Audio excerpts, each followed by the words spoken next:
to hear about the Sunset Strip?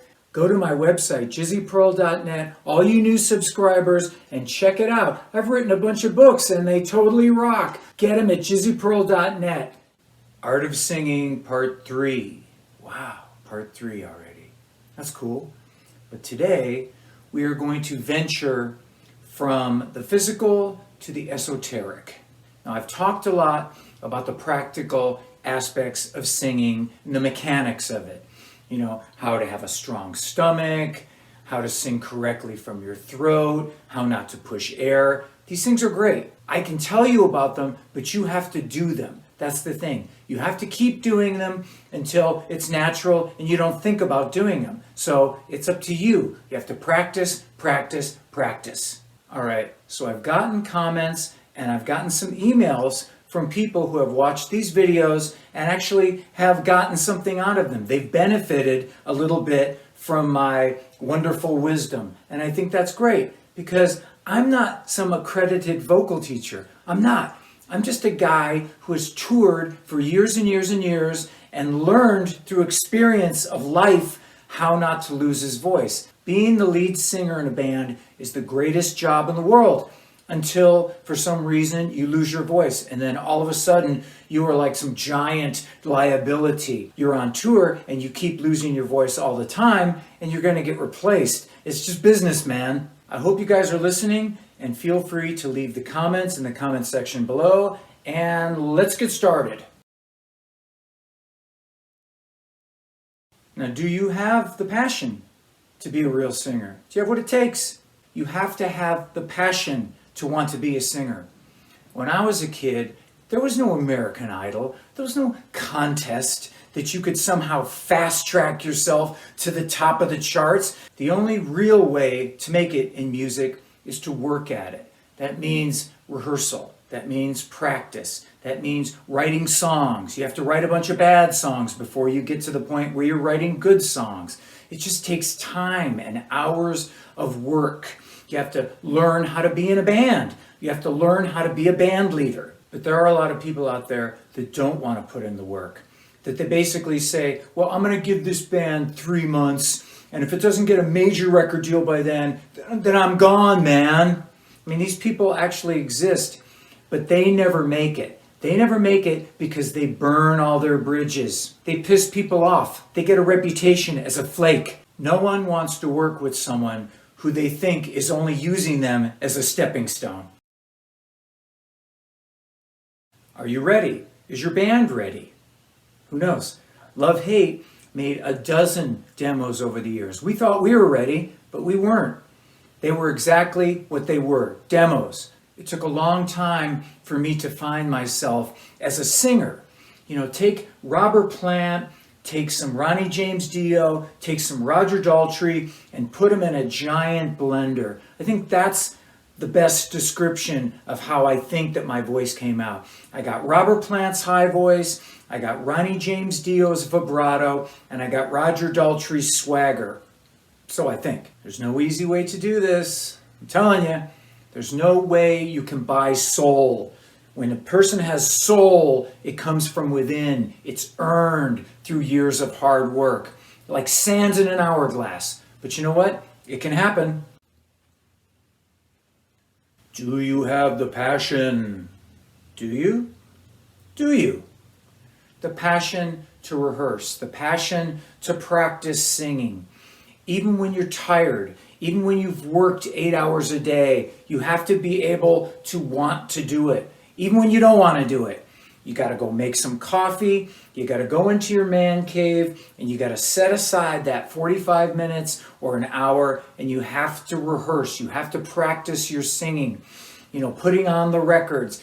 Like for me, when I was a kid, Foreigner 4 or Physical Graffiti, or We Sold Our Souls for Rock and Roll, Black Sabbath. Pissing off my parents, pissing off my roommates because my voice was so stupidly loud. I would shake the house, but I didn't care. You have to want to do it. You have to want to do it. Otherwise, the rock gods say, no, he doesn't deserve it. He doesn't give a shit. F that guy. You have to deal with the adversity of people that just don't get what you're doing, especially when you're young and you're trying to be something and you have a dream in your head. They don't get it. Everyone's going to think you're stupid. Everyone's going to think you're crazy or delusional. He's never going to make it. You know what the odds are of making it? It's just a waste of time, man. What are you doing? You have to learn to deal with that stuff because it's all around you. I remember hearing about Nancy Wilson, the guitar player from Heart, and how she would spend hours and hours practicing guitar. I wonder what her parents thought. I wonder if her parents thought she was crazy or delusional. See, my parents were not supportive in my music. I guess they just hoped that I would, grow out of it. When I was a kid living in the San Fernando Valley, my parents had an air conditioning business. My stepdad and my brother installed the air conditioning. My mom ran the books. And what did I do? I went to live in a loft downtown LA with a bunch of strangers for some pipe dream that we were going to make it in music someday. So you can imagine the scorn that I got. My friends thought I was an idiot. They told me to my face, dude, you're a fucking idiot, man. What are you changing your name to Jizzo for? Why are you wearing makeup? They didn't get it. They didn't get it. So what do? You got to develop a thick skin. People say this about musicians a lot. Oh man, this guy's an artist. He's so sensitive. I guess that's true, but musicians can also be insecure, defensive, moody, depressed. They can be shitty to those people around them. They can be petty. They can throw temper tantrums when they don't get their way. They can surround themselves 24/7 with people that tell them how sexy and talented they are. You have to develop a thick skin in this business. If you look hard enough on the internet, or maybe not too hard, you can always find someone that thinks that you suck. Sometimes you don't even have to look that hard at all. It's right there in your face. Your band sucks. You're too old to rock. Give it up. Let it go. Change the name of your band. That's what you should do. You should change the name of your band that you've used for years and years, and then maybe I, disgruntledgypsy@hotmail.com, will afford you a little bit of credibility. It's the brand. It's the catalog. If you go to a Great White show, you know what you're going to get. You're going to get those songs. You're going to get the catalog. The band is the catalog, and the band is the brand. And that's it. So you got to learn not to listen to them. You got to learn not to take it seriously. It doesn't matter what these people think. It doesn't matter. And especially, here's the big secret. Don't lash out. Don't engage. Especially don't engage when you've had a couple of drinks and you're posting on a message board, because that shit's forever. You're going to wake up the next morning, hungover, realize what you've done, bust on over to the computer. Too late. Anyway, that's the big lesson. There's always going to be people that think your song sucks, or that you suck, or that your band sucks. But the thing is they don't really hate you. They don't really hate you. They're just talking shit. They see your band name and they don't like you, so they just talk some shit. I mean, think about it.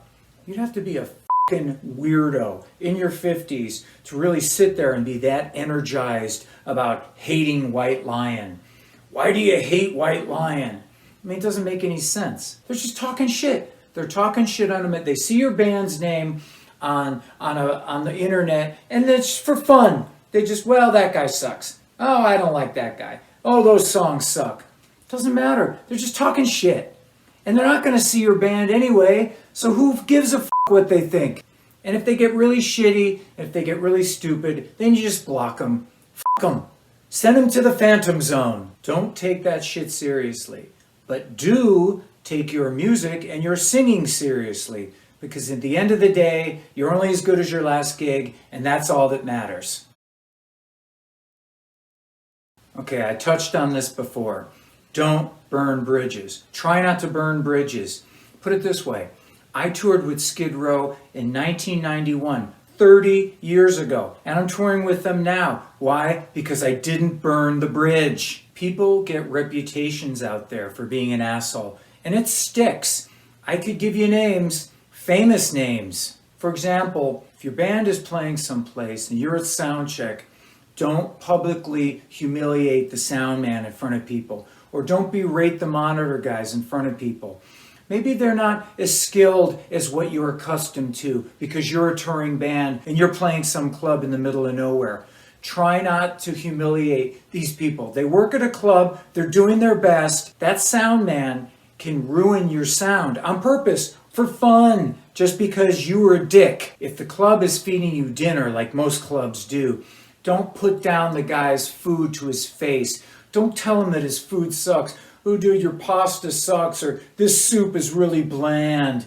I mean, don't do that. That club owner might be really excited to have you come to their venue. He might really be a fan of your band, and you're just gonna ruin it by being a dick and putting his food down to his face. This is where you start to get that reputation. Oh, that guy's difficult. That guy's an asshole. You don't want to work with that guy. All these venues talk to each other. It's like a very small community, and word of mouth travels. No one's going to want to have your band back. Do you understand? You're going to be tagged as an asshole. The sound system's not good enough. Oh, where's my rider? I requested Heineken, not Coors. All this shit adds up, and nobody's going to want to have your band back. Or sometimes you have an asshole in your band, and then you call up the club to rebook a gig, and they'll say something like, oh, is that guy so-and-so still in your band? And you go, well, yeah. And he goes, well, no thanks. He just f***ed you. Remember Patrick Swayze in Roadhouse? Try to be nice. Be nice. Be nice until it's time to not be nice.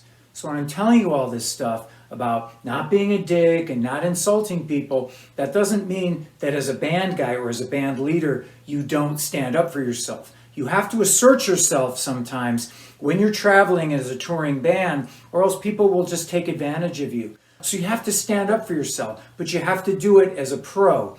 If someone tries to cut your pay, you assert yourself. No, f*** you. You got to pay me, but do it as a pro. If the contract says that they got to provide dinner, you ask for dinner, but you ask nice. If the contract says 4 hotel rooms and they give you 2, you have to ask for the other 2 hotel rooms. You have to assert yourself, and you don't do it like a 10-year-old throwing a temper tantrum. You have to assert yourself, man. You have to be nice, but you have to be pro.